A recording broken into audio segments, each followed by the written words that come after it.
right. Hi everyone. Thanks for tuning in for another interview series. Um, I'm very excited for this one is because we've always had interview series with founders and operators who fit our thesis, which is like, high returns and um, risks that can be mitigated by a lot of financial instruments and highly liquid and etc. But we rarely have a chance to actually focus on something I personally think is very, very important, which is a very unique culture, to actually build something which you think that should exist, which is essentially the essence of being a founder.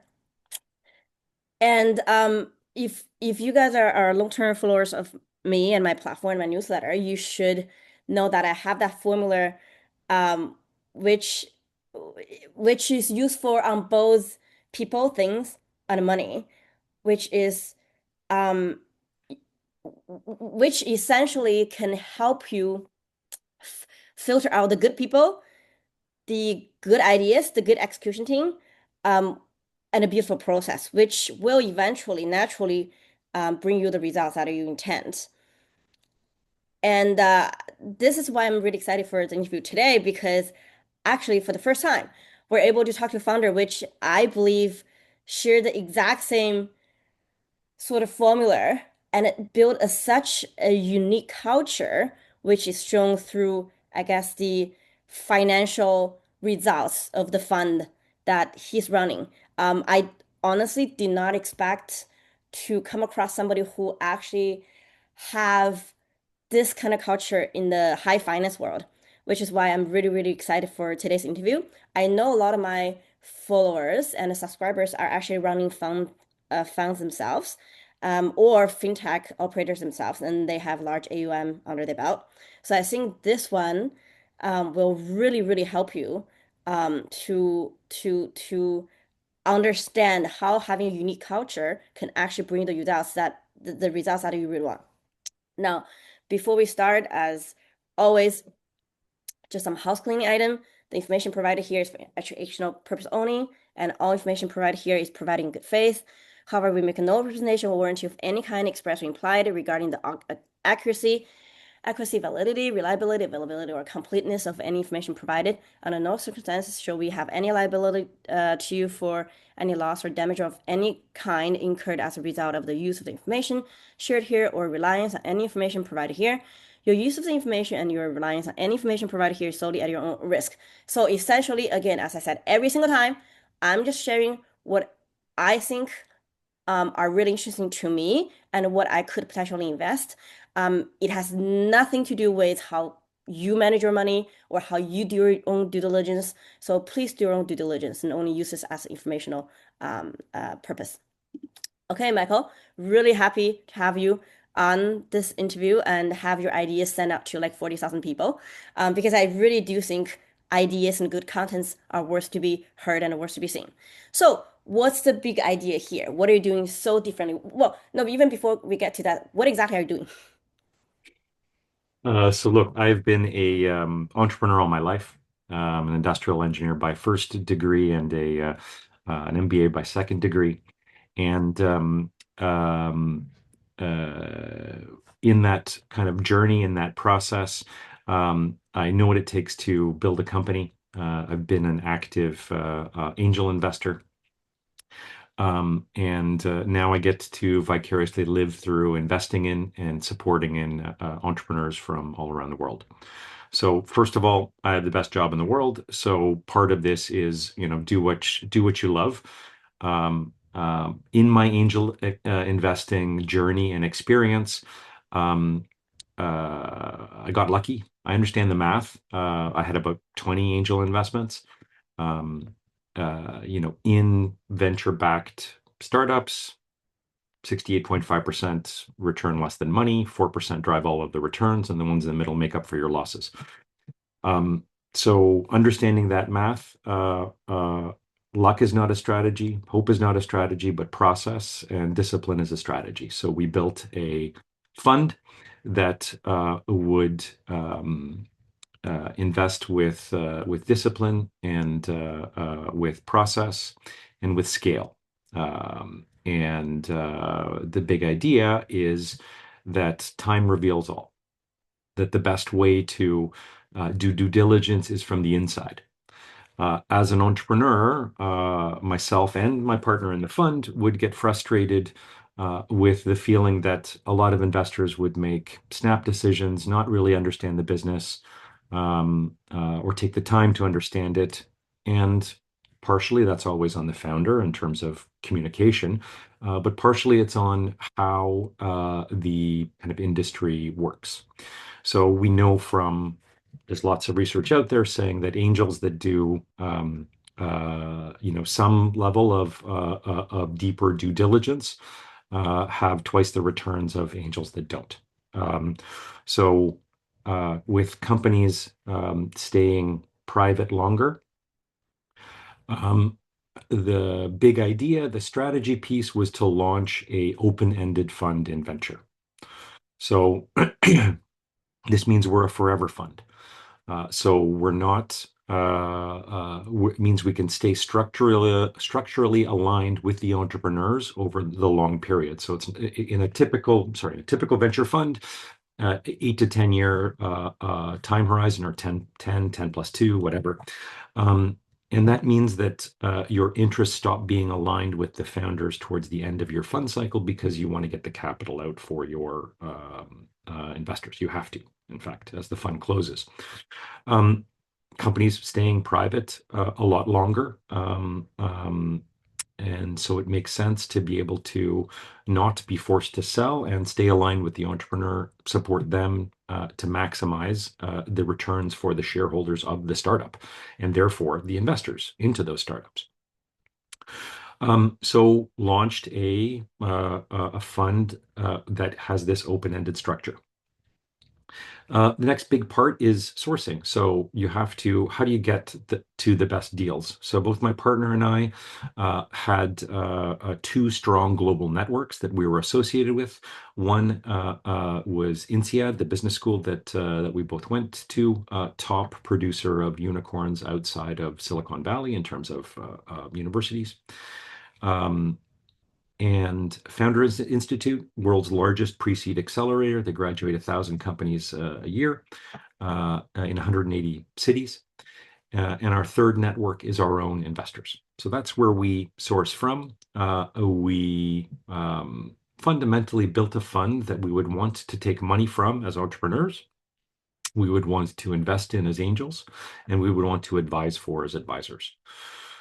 So a key piece of that is um, on the sourcing of those companies for sure, and then the selection of those companies. So one of the big things that we do differently is how we source, how we select.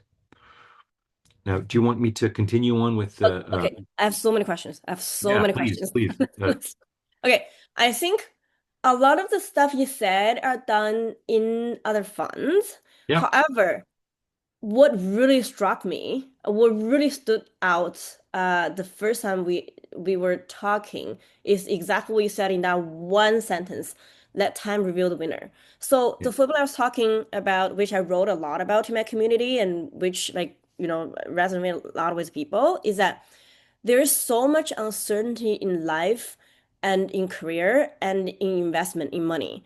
You actually like, so for example, you're saying you've been lucky, right, with your track record.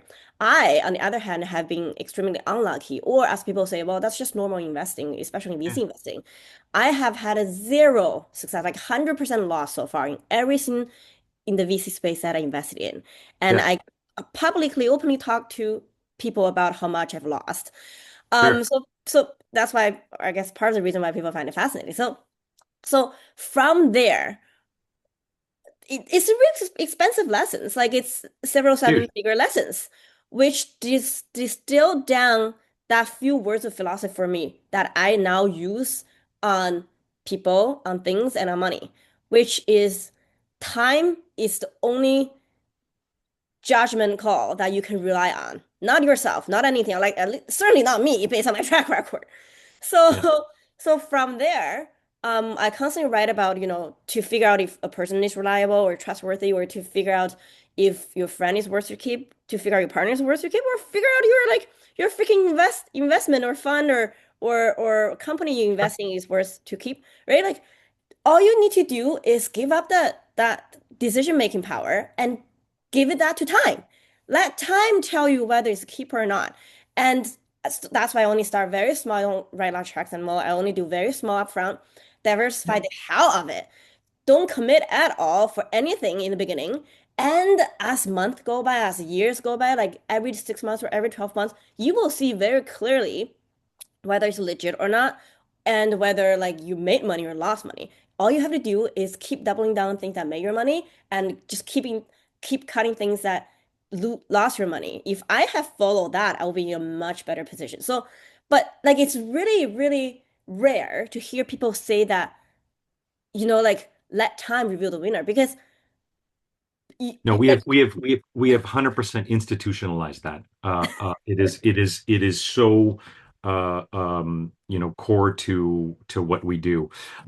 Look, um we don't sell ourselves as, unicorn pickers or unicorn hunters. Um, we don't listen to pitches. We do psychological testing and we do reference checks. So we know we have these venture quality sources. We're asking the networks to essentially do that first filtering and send us their best entrepreneurs. Then we make a small investment. And then, as you say, for us, it's not every 3 months, it's every 6 months, but every month we're talking to these entrepreneurs. We do a call with the company CEOs every month. We get data from them every month. But going back to your comment about time, it's not just, through good times and through growth, but through internal month to month adversities that they deal with and tackle with. You get an understanding of their character, their leadership, their ability to grow a company, and how much sometimes luck factors in. So um, that insight is super valuable. So let me give you another way to look at this. To be an entrepreneur, you have to be an optimist. No question about it. I don't think there's anybody that would disagree with me there. Um, Certainly who's ever done it themselves. And sometimes just too optimistic in my yeah, well, opinion. for sure. Well, so it's important to understand what kind of an optimist the entrepreneur is. So let me just give you two examples. You might be that leader that says, you know what, I'm going to put stretch targets in for myself and my team to make sure that, I'm pushing them and myself. And if we don't hit those targets, at least we've pushed ourselves as close as possible to them. And then you have other entrepreneurs that say, look, let's underpromise and overdeliver. Now, neither of those is wrong as a strategy or as a way of thinking or operating, but it certainly affects um, how you should interpret sales projections, for example, just to pick one, or growth projections, right?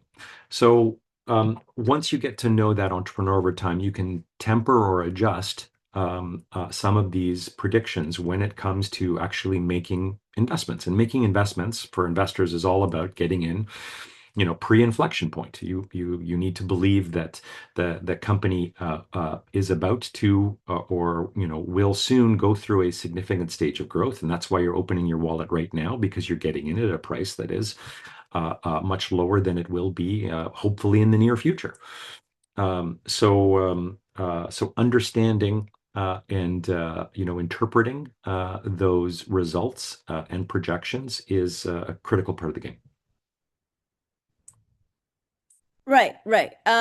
So you actually, in this high finance world, you actually recognize, like the process itself will actually vet out what's good, what's not, and let 100%. the time, right? Like I think that's a very different approach than the vast majority of the fund that It's I, huge. right, right. This to me is a huge measure. You know what? You actually have a process to support it because in addition to let time reveal the winner, what you said, two things really like stood out to me. So you have this philosophy, and then you actually turn your investor into your best deal flow, and you turn to your school Lumina network for best deal flow. Those two things essentially bake in the key elements that would support the philosophy of time because you would already have a pre-existing trust basis with, I guess, your deal flow channels and with, everything actually enhance each other. It's a virtual cycle, which I find that fascinating because you also said you don't actually look at pitches. Like that to Yep. me is also fascinating. I think that also fits in the whole philosophy of how you guys source the deals, right? So please Yep. elaborate more on that. I'm really like this is so novel that I think Yep. like every person that's considering this space should know about know about this. So the interesting thing is, and um, we have a lot of biases. We all have biases. Some of those biases, including the types of deals we like or the patterns that we're more comfortable with. Those patterns apply from everything from backgrounds to skin colors to genders to geographies to all of those things. Um, but also to sectors. If I look at my own experience, I've been a deep tech entrepreneur. I've done, took a sensor technology company from concept through patenting, licensing, profitability. I like, you know, deep tech companies with IP moats. Um, but when you are using this broad-based network approach, we want the best entrepreneurs. We don't want the best entrepreneurs in specific areas. So I would say we have a zeitgeist of what's being born out there. So we ask our networks, as you said, and pointed out quite well, just send us your best entrepreneurs. We don't say send us your best AI entrepreneurs or your best health tech entrepreneurs. So if I look back, and we've now been operating for 8 years, so, 5, 6 years ago, we had more blockchain companies knocking at the door. Now we've got more AI companies knocking at the door. 5 years from now, it'll be, I don't know, longevity or asteroid mining, whatever the best and the brightest are working on. And because with our process, 95% of our capital is follow on, or put differently, the first checks are tiny and not where the money is made. We can take bets on something that we've never seen before. We don't really understand properly at the beginning. Um, but it is vetted by those trusted networks. So um, that's the first and key piece of this is getting some of these companies in. So as a result, we have they are mostly tech companies, but we have some very interesting food companies in the portfolio. So with such a global network, and we're sector agnostic, so we're almost at 500 investments, 72 countries, probably over 15, 16 larger sectors. No sector dominates. Maybe 15, 16% B2B SaaS, then fintech, insurtech, ag tech, health tech. Um, but look, the sourcing critical piece of this, and the fact that we don't prejudge. So the psychological test piece is a big part of it. So now note that this is not a screen in, it's a screen out. So put differently, we say we don't claim that we're able to spot or predict entrepreneurial success, but scientifically, there are data-based, there are attributes, behaviors that are highly covariant with entrepreneurial failure. So let me give you a few examples. If you are too agreeable, you probably won't make a good entrepreneur. If you That I totally agree. That I totally agree. Yes. so actually a moderate level of disagreeability is actually the sweet spot, supposedly. Um, if you don't have enough fluid intelligence, so that's the ability to realize that the environment has changed. So it's not the ability to pivot. That's an important skill to have, but it's the ability to understand fundamentally that there's a need for it so that you're self-motivated and driven in that. It's not enough just to surround yourself with a bunch of smart people telling you, Cindy, you gotta change. This is everything's changed. So you gotta adapt. This is about understanding fundamentally that you yourself can be driven by that knowledge and appreciation. If you're a sociopath, the test will flag you. Now, sociopaths might be able to pitch well and get a check, but they're not going to be able to coalesce a team around them long term and kind of build value. So, um, um, again, this is a screen out, not a screen in. Yeah, unfortunately, social pass is the type of entrepreneurs or operators that I've come across the most, which which cost me dearly. And I Sure, you got still have like pulling my hair out as to how to figure out who is a social pass when I come across. yes. But like that is such a big cost. Yeah, yeah. There's yes, there's a lot of crazy out there, but there's good crazy and bad crazy. So yes. Yeah. Um, So so so this is really- so essentially what you're saying is you don't care what they're working on. You just care like you don't even care the pitch or whatever they're working on because they're gonna pivot anyways. What you care is the person a good entrepreneur, which I was gonna ask you how to define them, and you literally just gave the criteria out just now. Is that more of a thinking process? yeah. So it's both, like I said, the screen out on the factors perspective, and then we're heavily weighted the reference checks that from the networks that they're sourced from, that we use to determine. So look, let me give you an example. Um, Founder Institute has essentially, for those who don't know it, it's a world's largest pre-seed accelerator. It's kind of 0 to 1. They help founders launch. So all ages, all geographies. Imagine, for example, somebody who's been in the insurance space for 15 years. They've got a really good insight. They're really strong product person, but they haven't actually launched a business before, but they see the opportunity in their market. So Founders Institute helps some entrepreneurs launch a business. It's a 14-week program on evenings and weekends, and you're vetted on a monthly basis by 40 to 60 local CEO mentors, and it's a 14 week program. Now, don't you think that the person who is running those chapters, that is in touch with all of those mentors that are helping all of those portfolio companies, sorry, all of those kind of candidates at the Founder Institute, go through that week to week process, interacting with those every week? Don't you think they're in a better position to judge the quality or the likelihood of a founder succeeding than a even professional VC focused in their area that meets the entrepreneur, 3 or 4 times and does a due diligence process of a few weeks? We To be believe so. Go ahead. yeah, yeah, to be honest, like before I would say yeah, I believe so. Nowadays I'm like I'm not sure anymore. I don't know how to judge anymore. Yeah, So what's your sure. take? Yeah, what do you think? Yeah, I know you look, you have to be, you've got to be a little bit, you know, humble from that perspective. Um, and you have to understand incentives. The Founders Institute chapters vary from a quality perspective. It takes a lot because it's decentralized quality. So it takes a lot to get a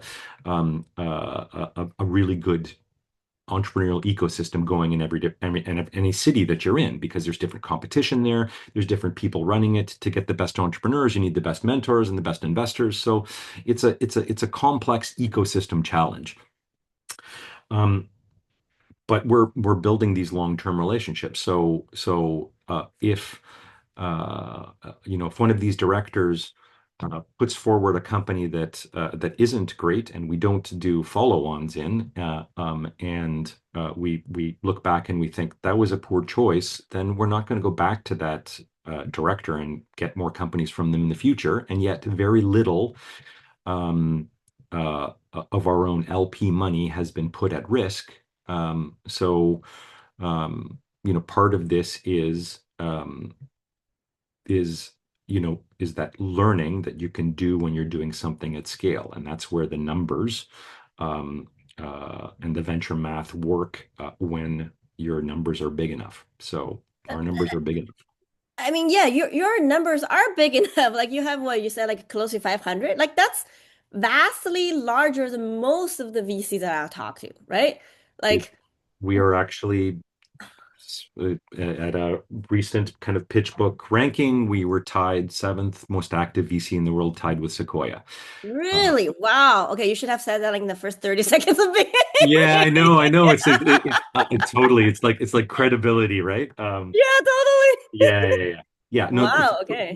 that's in terms of activity, not dollars, Okay. because we do start early. Okay. Um, and look, uh, I don't know when this is going to air, but it feels to me like all of the assets right now are overpriced except for early stage venture, even gold, right?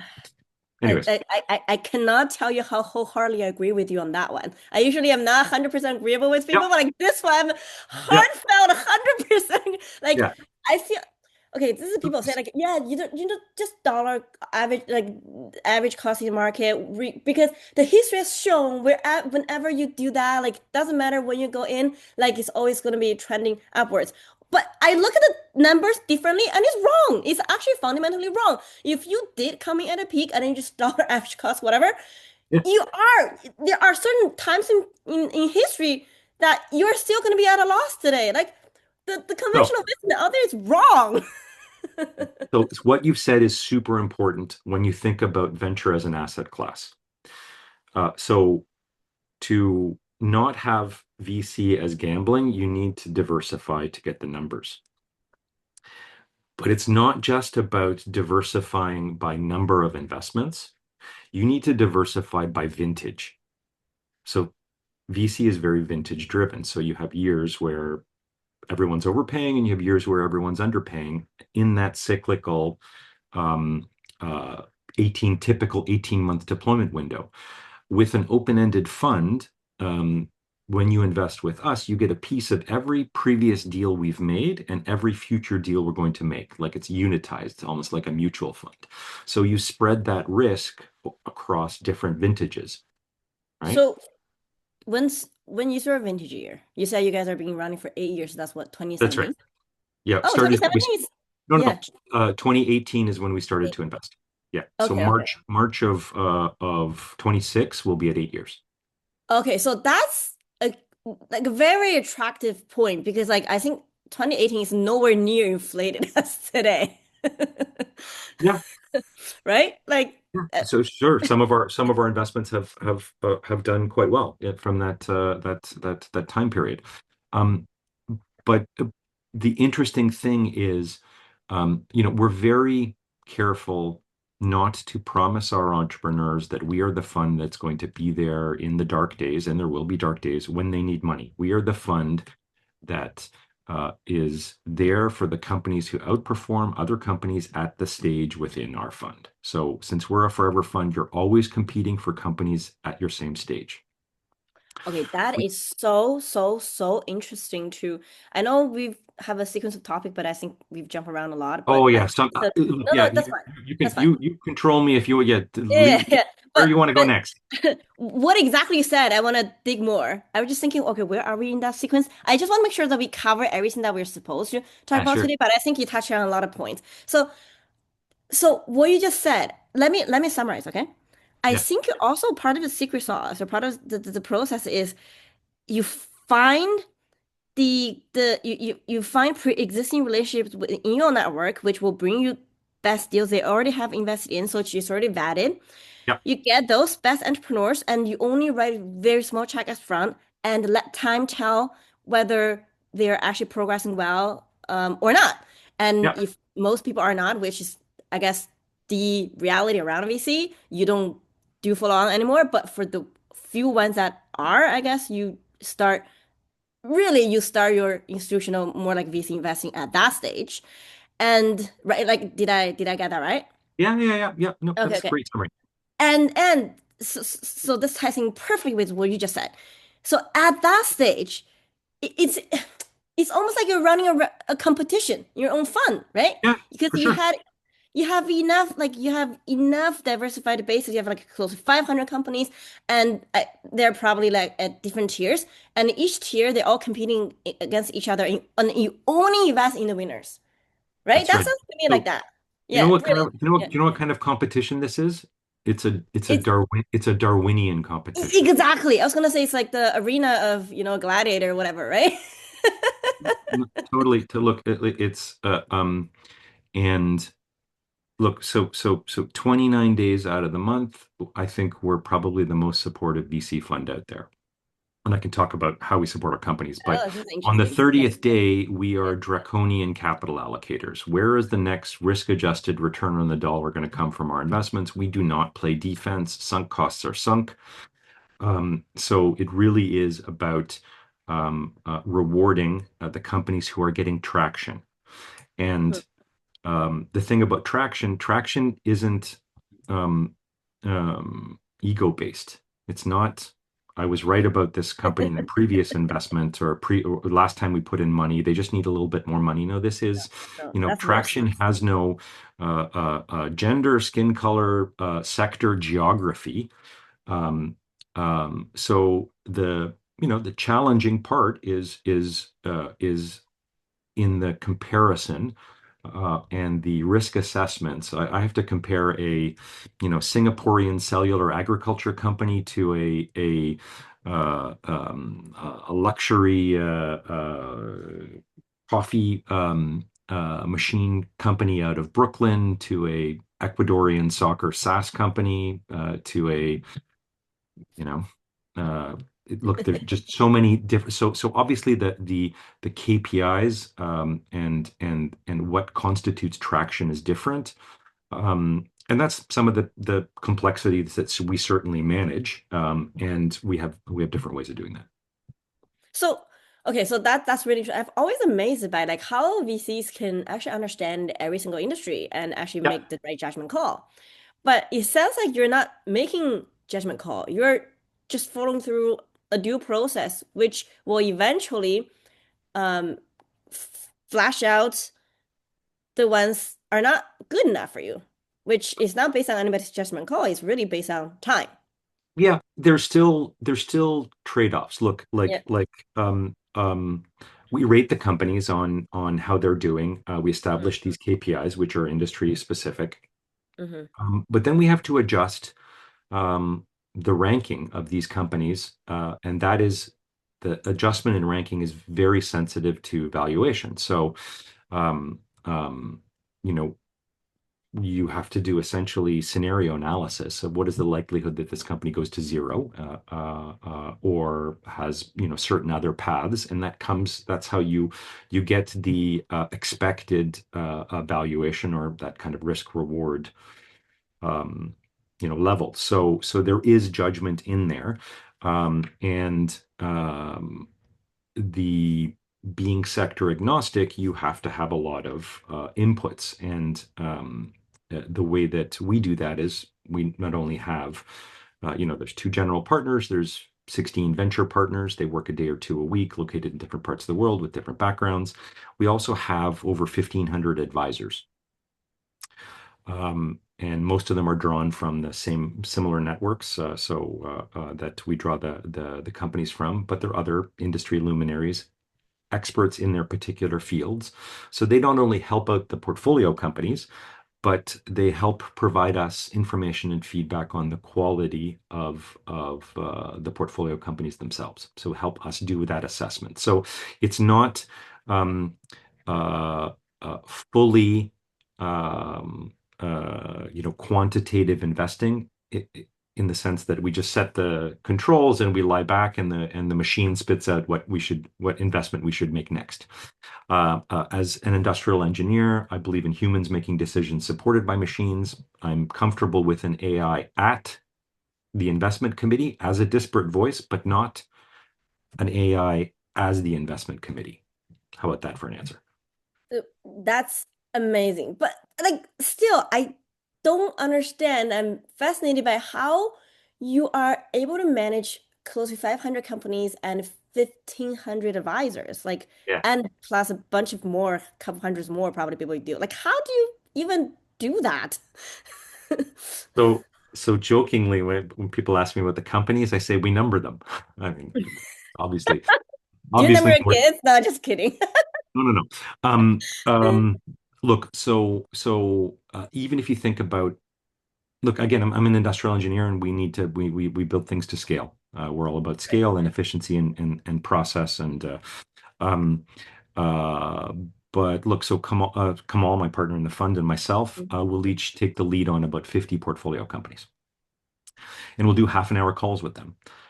Now, 50 sounds like a lot, but 50 times half an hour, that's 25 hours a month. That's actually not a lot Right. considering it's such an important part of the business, right? Right. Right. We don't spend that time like many other partners do vetting potential new entrepreneurs. And right, again, our process takes care of that. So we get to spend Right. less time sourcing and more time servicing. Oh, oh, but what happens to the other 400 companies? It's just 50 Okay, plus yeah, 50 yeah. So next yeah, time. so look, the venture partners will take, 12 to 24 each, depending on how much they work. So there's a whole bunch of folks being serviced there. So the venture partner model takes care of that. And those are monthly calls. Then we have other. So you mean venture partner? You mean that's the advisors? That's the whatever, whoever Well, that's. so if you look at it, to be a venture partner at Loyal, you Mhm. have to start off as an advisor, and you have to get good feedback from, 6 to 10 portfolio companies. So Oh, yeah. okay, okay, So okay, that's okay. our own way of ensuring that there's quality there. Plus, we really see the entrepreneurs as our customers. They're the talent. They're also our customers. We do Yeah. NPS ratings and scores. Um, so we're very sensitive to that with our venture partners to make sure the entrepreneurs feel they're serviced. Because I can tell you, as an entrepreneur, nobody wants to give you money at the beginning, and then when you're successful, there's a lineup of investors at the door that are trying to get in. Yes, yes. The That's also why philosophy, that's also why I was never able to raise a cent of equity money.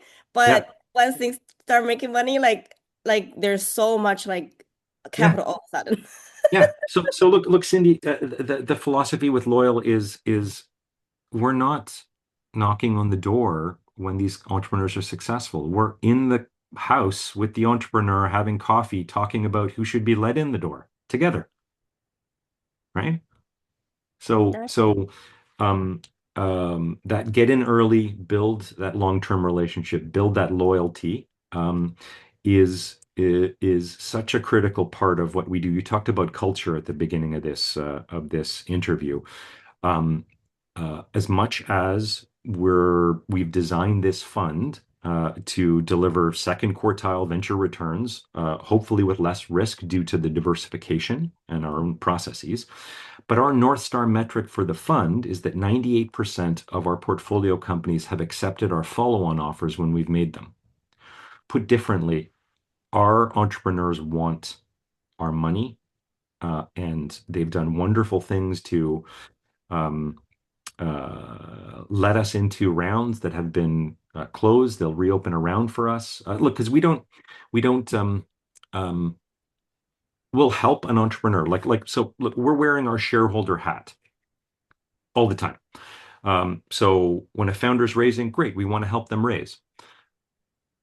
We're wearing the shareholder hat. We don't want to dilute, so we want the price to be as high as possible. But we'll also have to wear our investor hat, where we want to get in with, at the smallest possible valuation there is, right?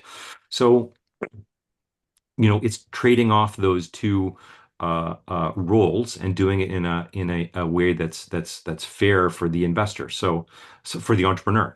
So an entrepreneur will let us know they're raising, and we'll be like, "Thank you, that's great. Let's try to help you get successful."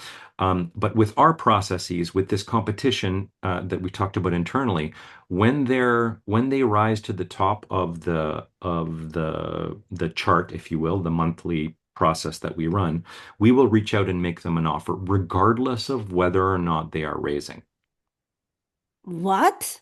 Yes. Yep. That that's such out of box thinking. Well, so let me give you an example. So we had a company, and that company, I'll make this generic, so we're not talking specific. That company, in one of our monthly meetings and reports, said they just struck a deal with the largest kind of distributor in their space that had retail presence. They were in this case, out of Southeast Asia, and this was distribution in kind of US stores with 85% distribution.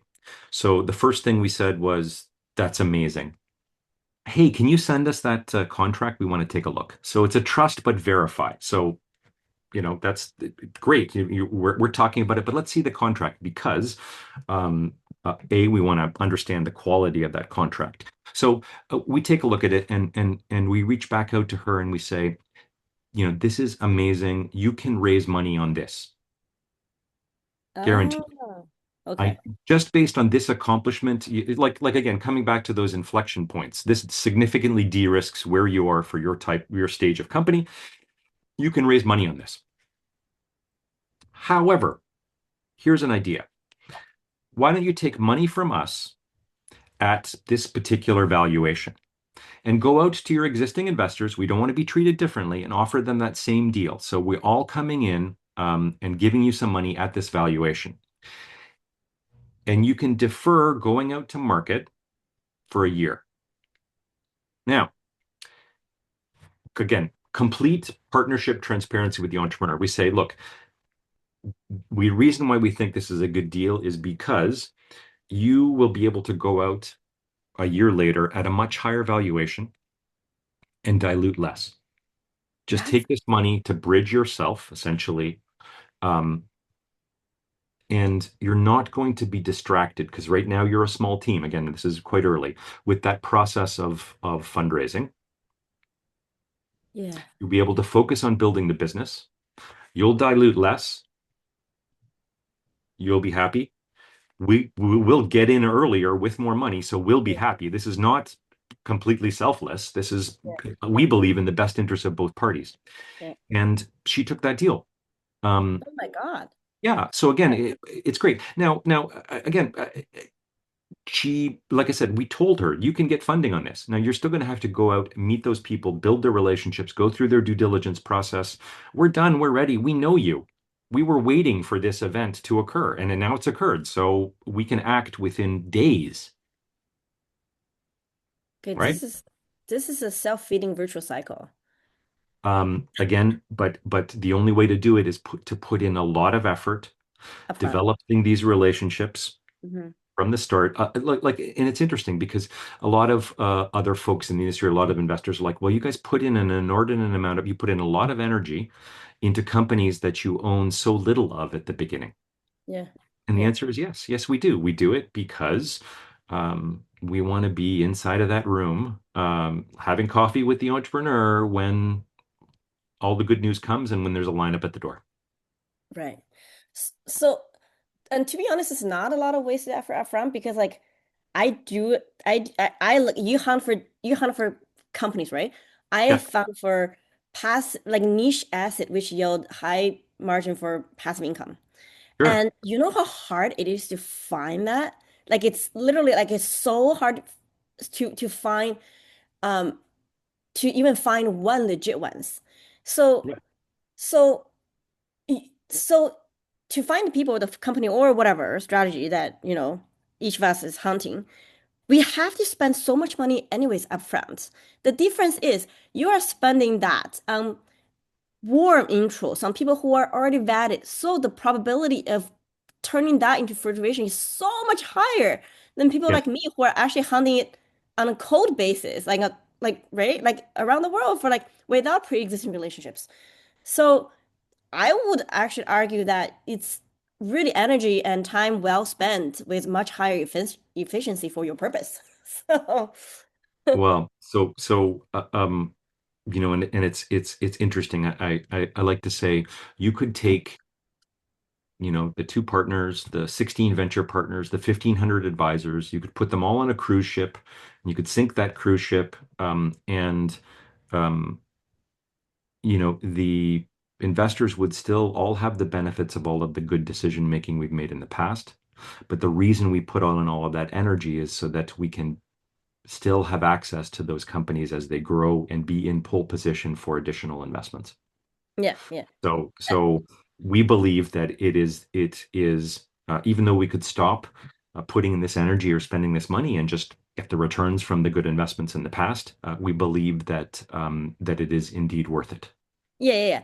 And I wouldn't understand what's the benefit of bridge round, the example you just mentioned, except for I recently actually was in the process of actually doing that with one of the companies I invested in. Yep. And during that process, because I didn't understand why, but then it was very clear after I went through the process because like literally the traction was there, the number was there, and institutions are ready to come in. But the valuation, they know they can do so much better because like every month the number was growing. So they're like, you know Yeah. what? Why don't we take the money from existing investors who already saw them, like who already saw the numbers, who already have their shares going up? So like it's so much easier to fill in turnaround, buy the time, and then get a much higher valuation at a Series A or Series B. And like that makes perfect sense now. Like I understand that. Yeah. And look, so look, I can give them to you for everything. I can give them to you for our fund. I can give them there's certainly benefits of having some of those discussion with external investors because you're building relationships for later Yes. rounds. Yes. Um, but it also allows you to have that as an entrepreneur, to have that deal with a little bit more swagger, to approach some of these other funds or investors and say, yeah, we're we've got all the money we need from our existing investors. Um, if you can help and put in more than just money, and you can act within the next 15 days or 30 days, let's talk. Otherwise, I'd love to have you in my next round. Yeah. Yeah. I That guarantee that if you take that approach with an investor, especially one of these later stage investors, they're going to be all over you, I love right? that. I love that. That's such a good positioning. And it's not based on nothing. It's not based on thin air. No, It is, no, right? no, no, no. Like So look, that's we help our entrepreneurs play the game, and by that I don't mean fake it.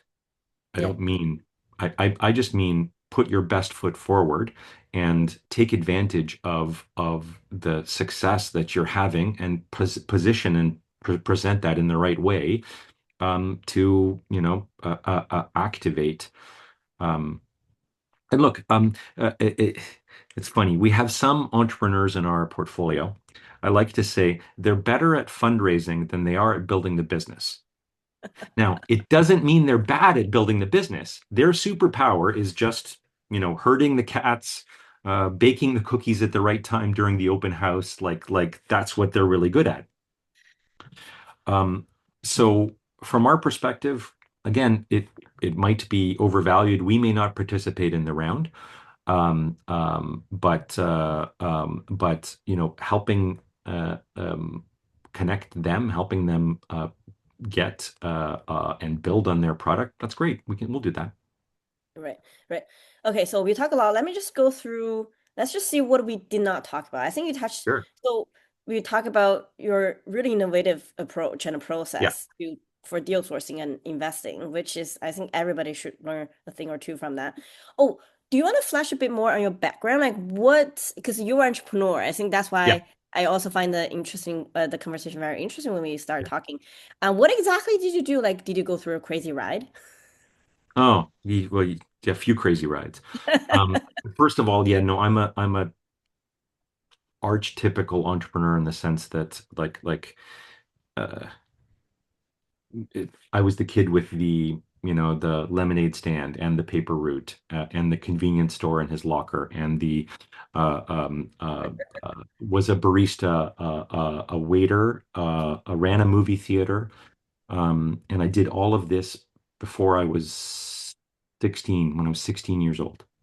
Oh wow. Then I started in high school, not only doing taxes for my classmates, but also developing applications and installing networks. So engineer by heart as well. Yeah, and then went off and got an engineering degree, and during the engineering degree was doing business process reengineering, which is injecting technologies, disruptive technologies into companies, and yeah, and so built a consulting practice around that. Then moved to Australia, tried to start a software company there, which failed. Then came back to Canada, started another company there, also in consulting and kind of early fintech tech. Then went off to INSEAD, then had a kind of financial services intermediary. This was during the dot-com era.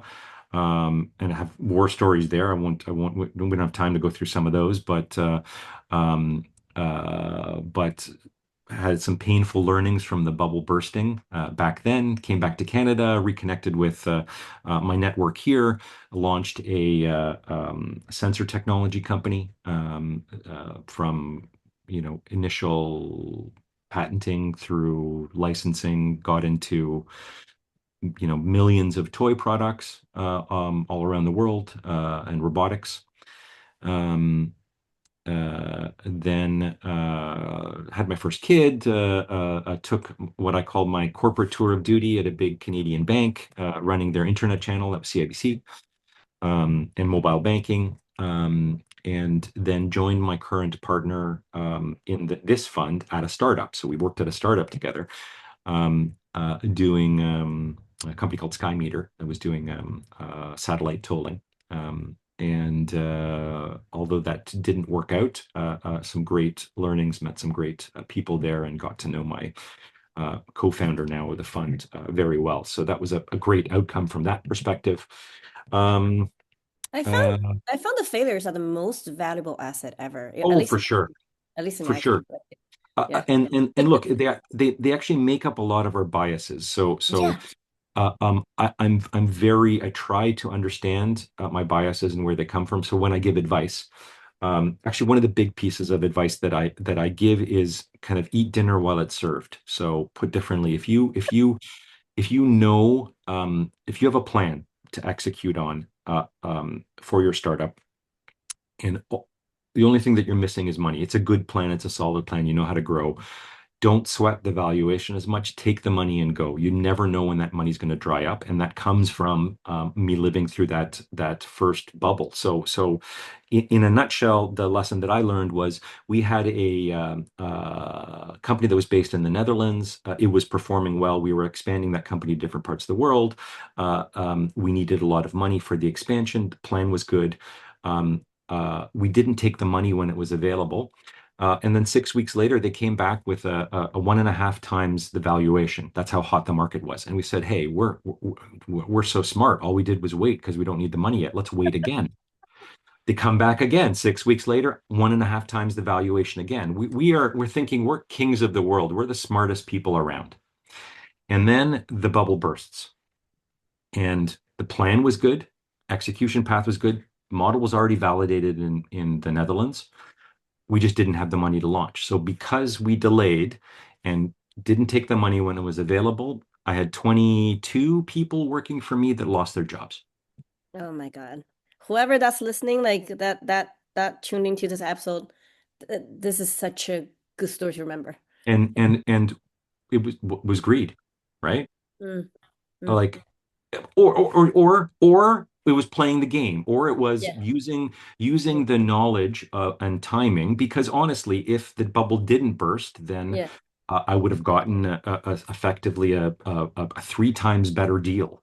Yeah. Um, Yeah. But you can and never guess the top or the bottom. no, and you know what? I would have had different biases. I would have been a Yeah. different person. So when I give this advice to my entrepreneurs, I don't. This is not gospel. Yeah. The culture, and I want to get back to what you talked about culture at the beginning of this interview. The culture we're trying to build with our partners and venture partners. We talk to these entrepreneurs once a month.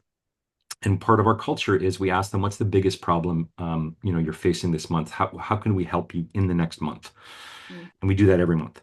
And the culture that we built is we try to say 1% of the problems that you hear about or encounter, the entrepreneur tells you about, you're allowed to say, Cindy, trust me, I've stepped on this landmine. This is what you should do. 99% of the time, you should be thinking, who do we have in our network that's Yeah. forgotten more about that problem than I'll ever learn?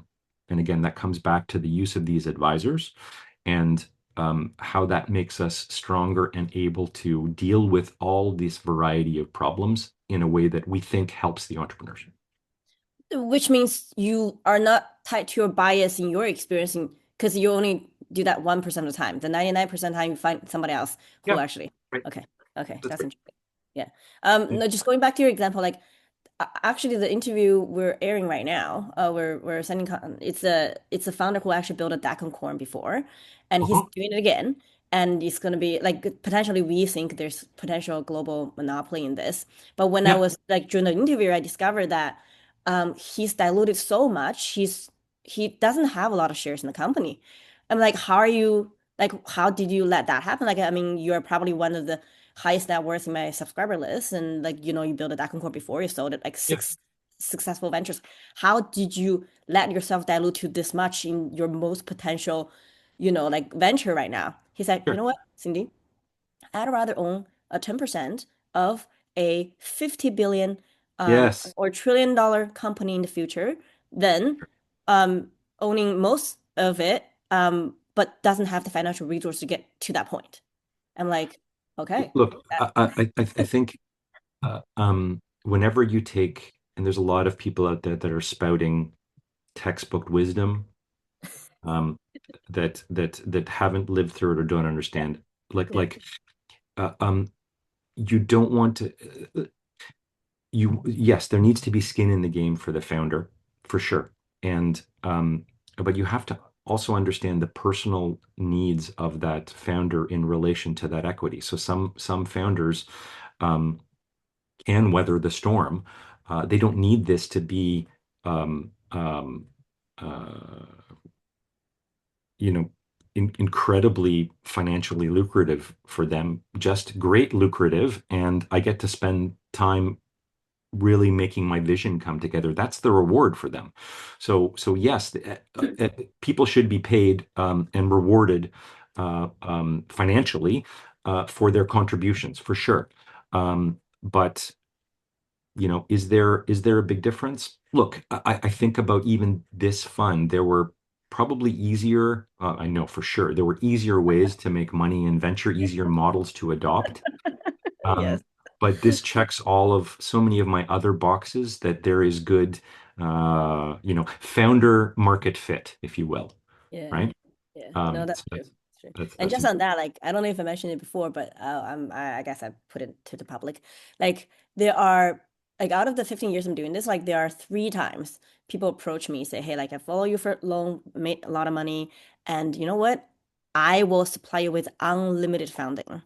Mm, 3 times, 3 different separate yeah, entities and individuals, and I had to turn it down 3 times. So it's like there are so many like shortcuts, to money, but that's not what we're ultimately chasing after. It's not, right? no, It's money's a byproduct. It naturally follows if you have your North Star built what you think should exist in the world. Money is just a byproduct that will follow.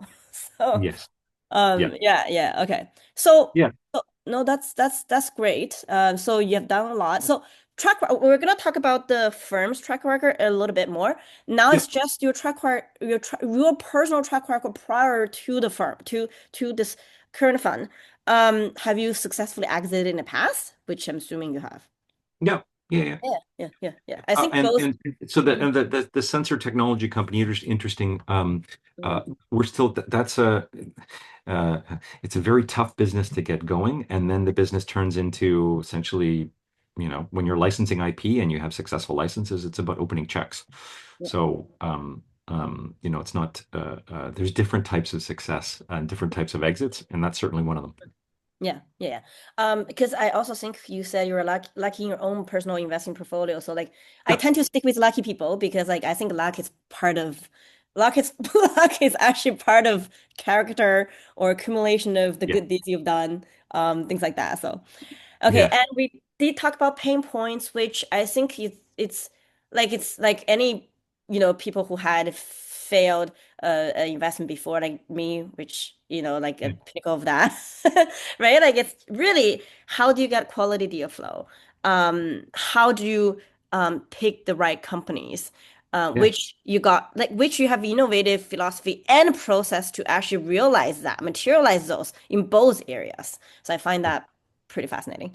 Um, and I guess how you landed doing this is essentially you felt the pain point yourself, so you want to build something that's Yeah, open. and honestly, and I got older.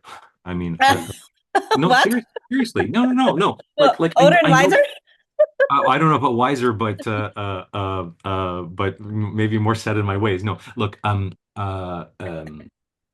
I know what it takes to build a business. We don't promise our investors we are making these companies successful. We're supporting these companies. We do it to be in the room. We do it like I said, take advantage of that relationship and invest at good times. Um, which means that as an entrepreneur, you do that. There's an angel. There's a psychological contract. The entrepreneurs are typically to the angels. I will do whatever it takes to get you your money back and more. Um, we're not promising our investors that we are making these companies successful. We're helping them, but it's a different type of pressure, and it's something that I believe that you get better at as you get older, and it's something you can do for many, many years. So I don't plan Right, to retire. I've got the best job in the world, and look forward to keep on doing right, it right. for both And myself and my investors. Yeah, And probably like by doing that, you are opening the doors for a lot of more entrepreneurs who would like to take equity money.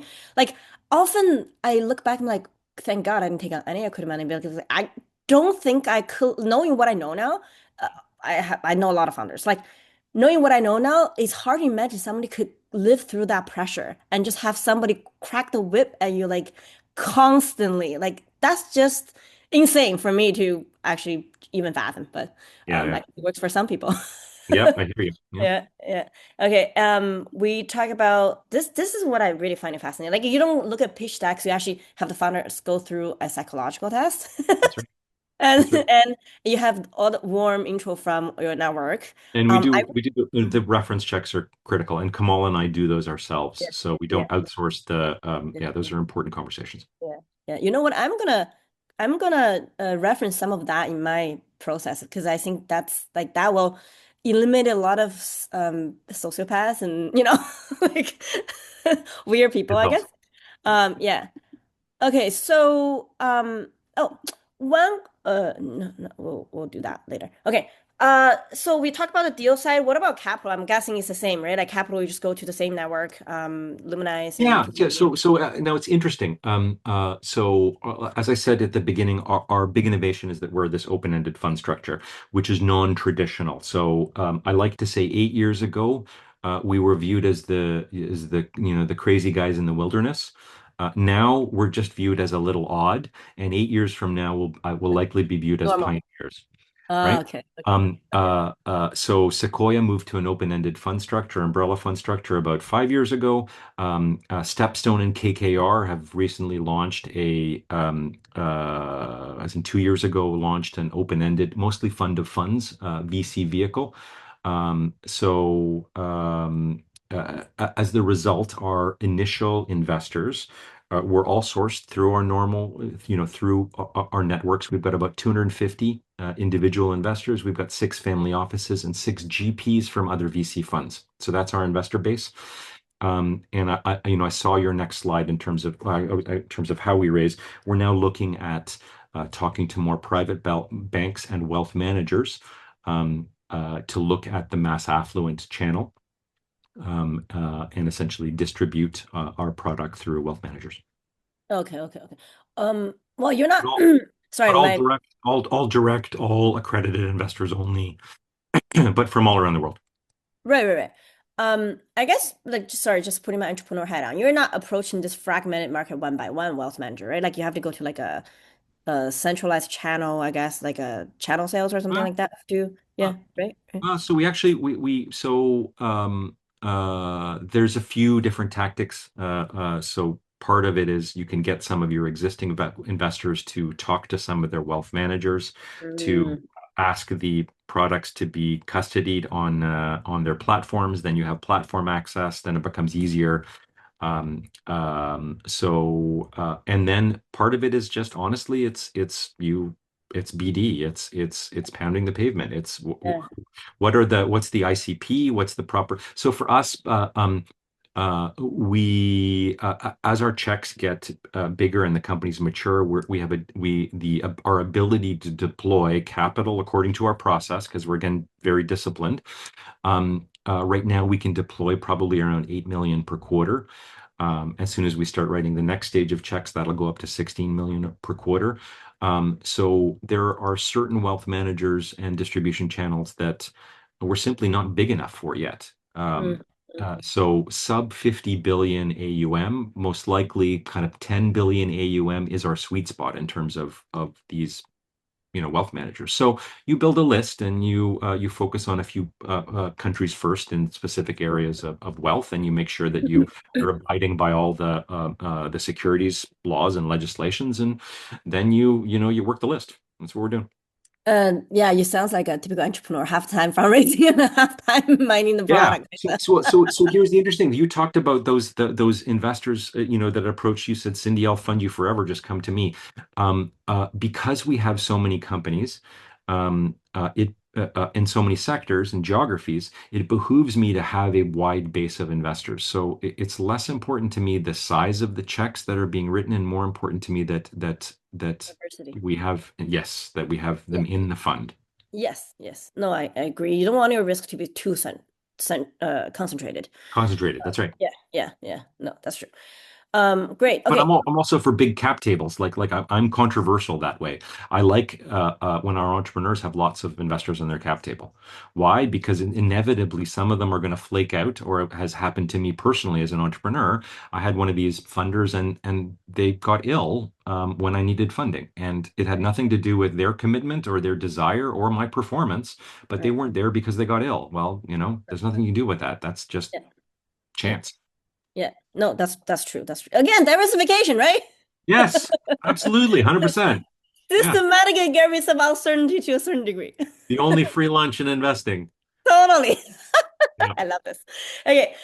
Community. I think you alluded to you have three communities, like yeah, your alumni base, your investor base. What's the yeah. third one? Or did I misheard? Or Of Founders Institute. So, right, so, founder.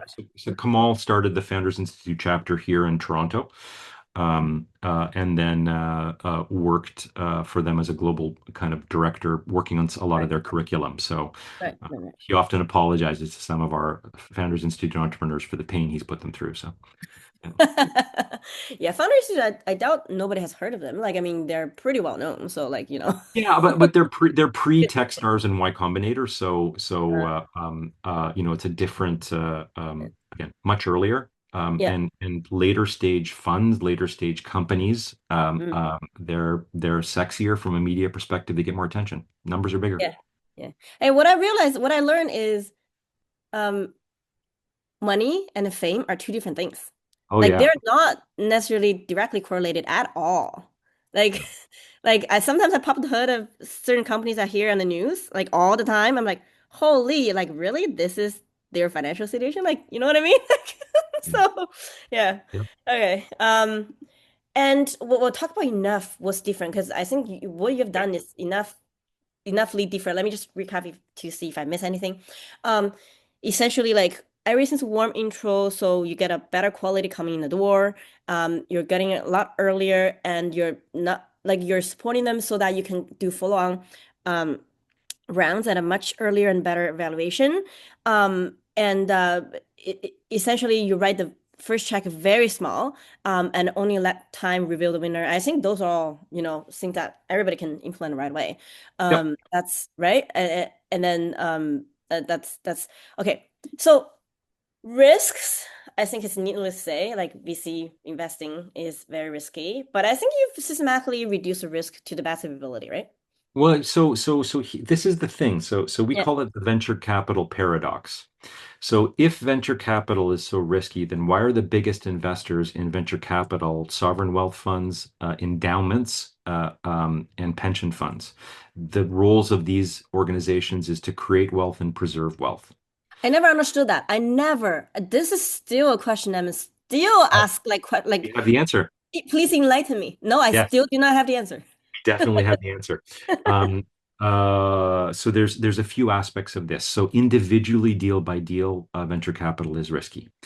And I can share stats with you, obviously not on this program, but afterwards, if you take, for example, the Correlation Ventures data set, it's about 25,000 VC financings, and you randomly sample 15 companies from that data set, and you will get a distribution of returns from top quartile to bottom quartile, ranging from about 33% at the top to negative 15% at the bottom. Put differently, a typical fund making 15 investments, the fourth quartile funds are going to lose your money, and the top quartile funds are going to, hit 33%. That's over, 10 years.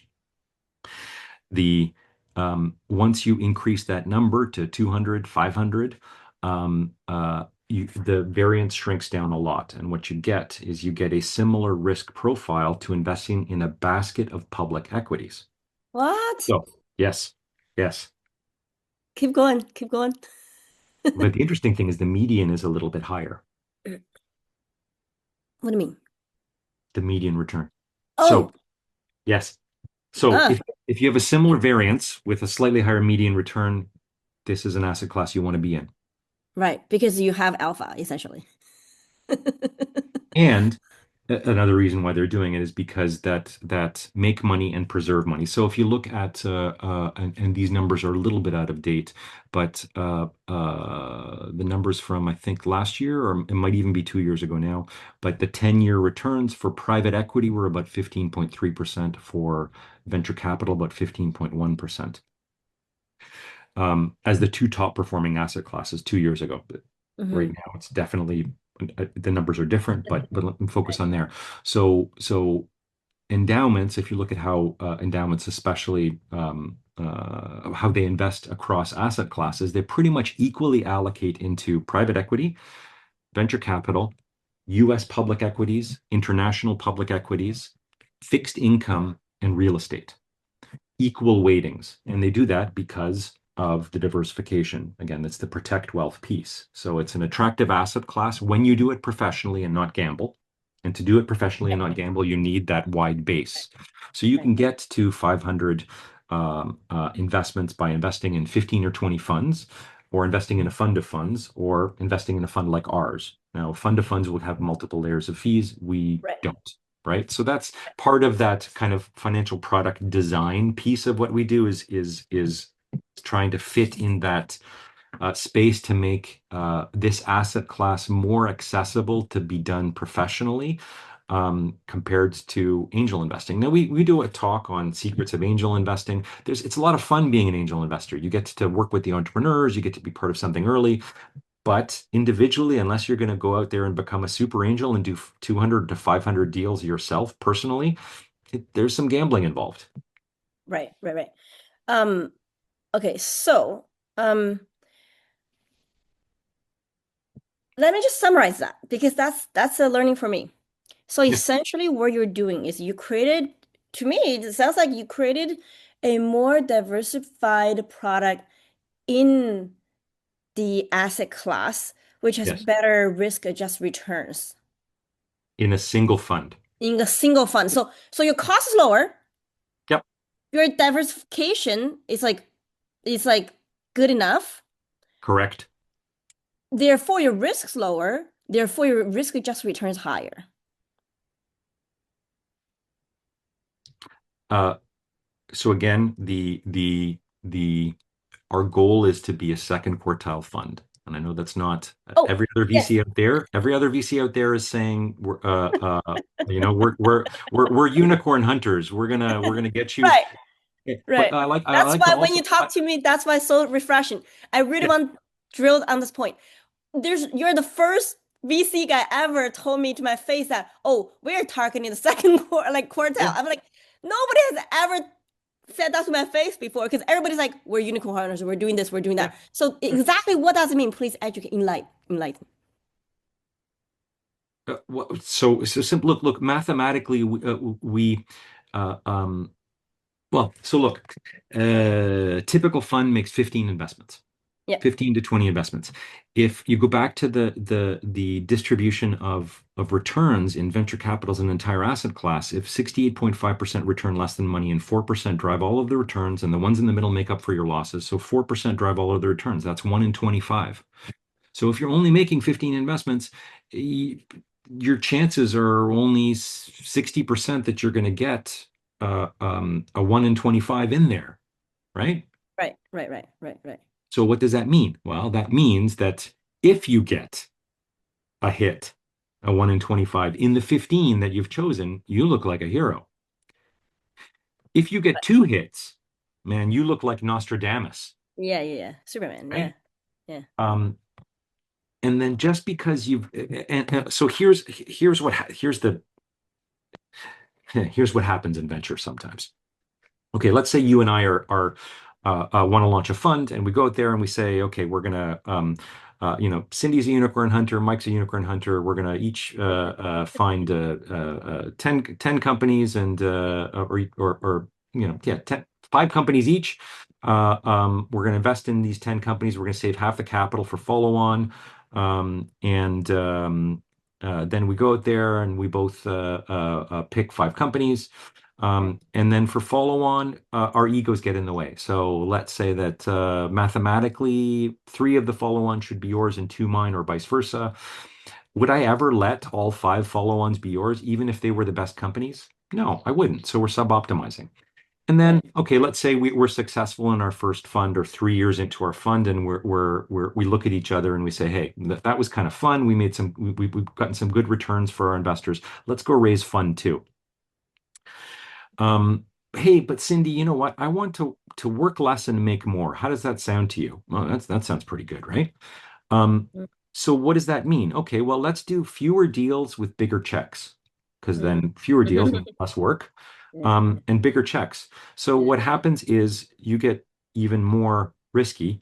Right. More concentrated. Yeah. You may, because you're writing bigger checks, start to operate in a field that you don't know as well, or that you can't add enough value, or you can't compete as well. Hmm. So the risk goes up there. Yeah. And I think what you describe is a classic pattern of Yeah, how usually like an emerging fund actually evolves. yeah, Classic pattern. yeah, totally. So, and look, and some folks are successful, and that's amazing.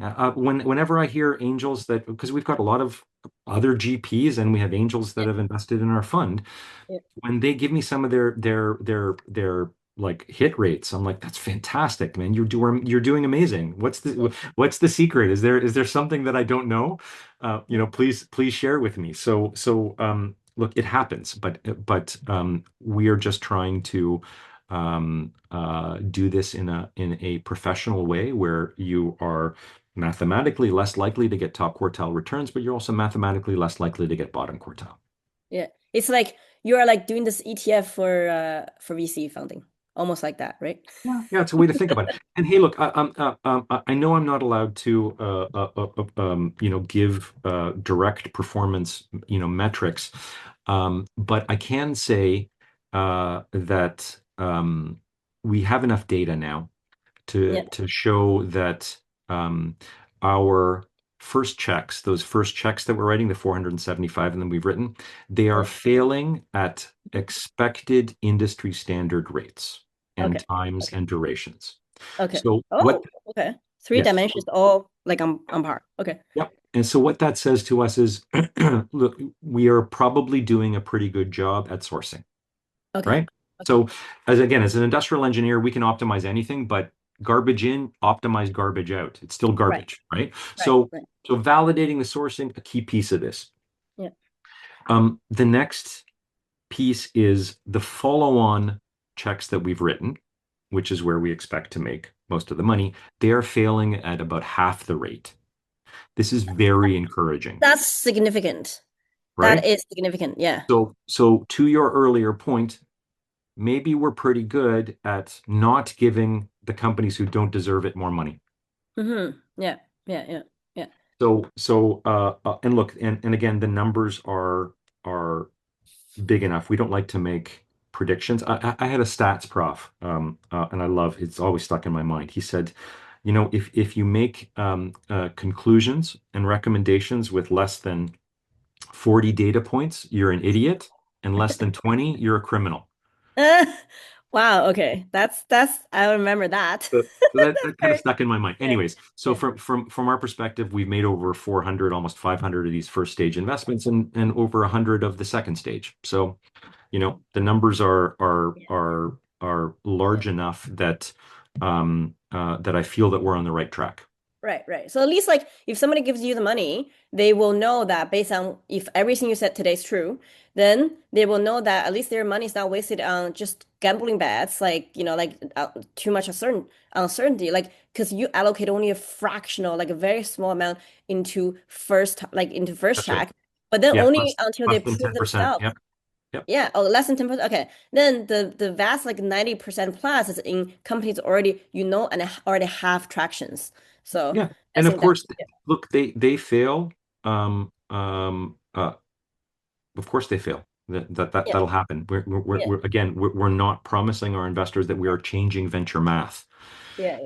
that we are making these companies successful. We are just we But have. you're better discovering the 4% who are driving all the growth in the portfolio. Yeah. You have And a it, better deal sourcing and process to discover those. and it's interesting Sounds if you like. look at our AUM.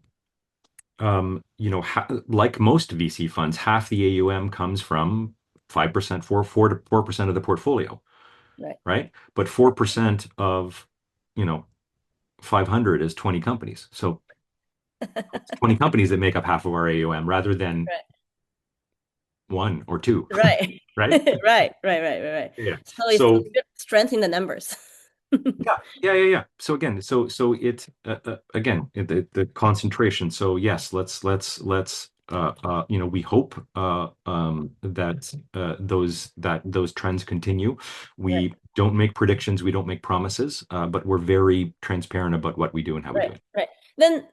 But then coming back to this, like rate of returns in turn, like so it's evergreen fund, so like I guess it's liquid, like as long as it hits certain condition, they can redeem, right? And then So yeah. So our process, so every 90 days we mark to market. So we value each individual portfolio company, we divide by the number of units, and then we publish a unit price that our investors can buy or sell at. okay, so essentially you also solve the liquidity problem for VCs Well, because it's not solved in the sense that it is semi-liquid. It's not guaranteed liquidity. This is very important. okay, good. So to, Always like the honesty. To Yeah. properly guarantee liquidity, you need a significant liquidity pool, and that cash is going to drag down your returns. Right, that's true. That's very true.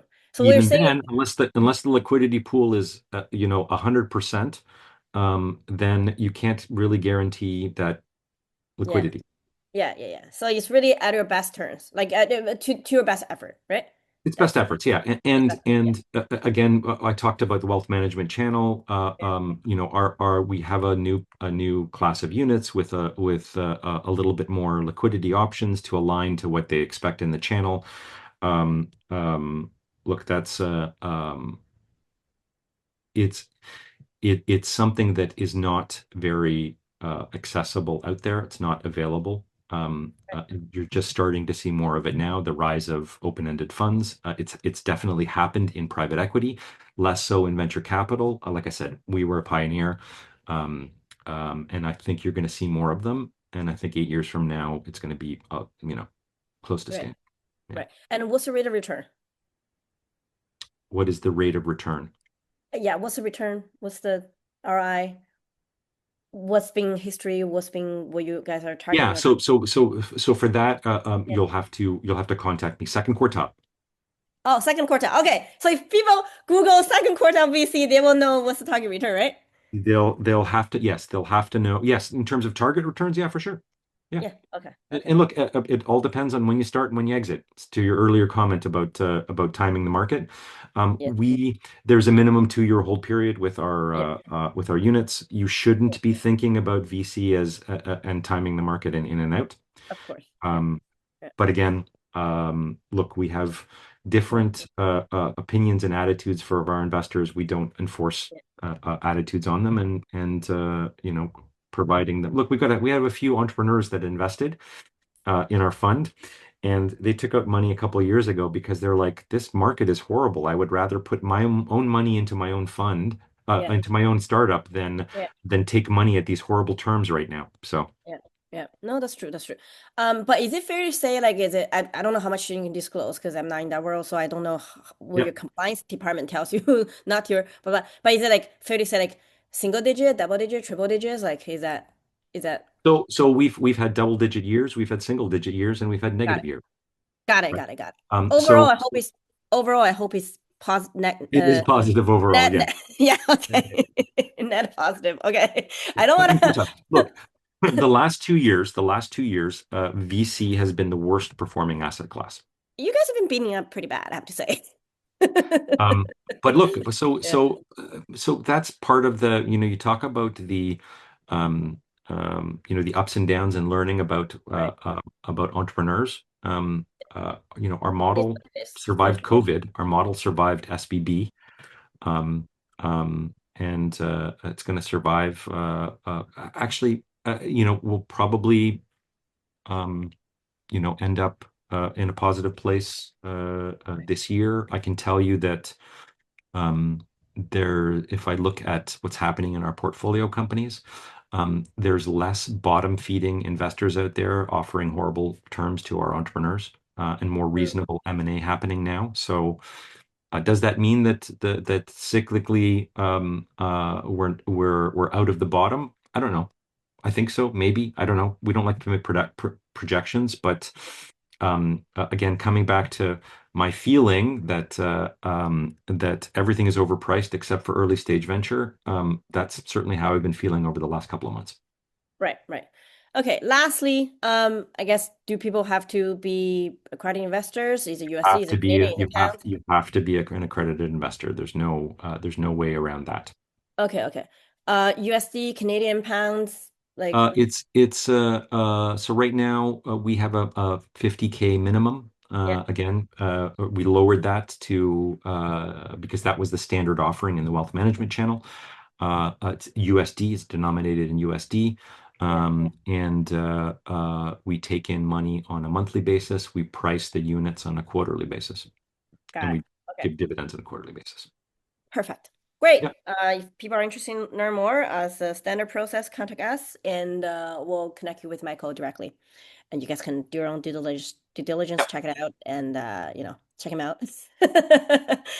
Okay, great. Thank you, Michael. excellent. Thanks so much, Cindy. Hold on. Appreciate it. Yeah.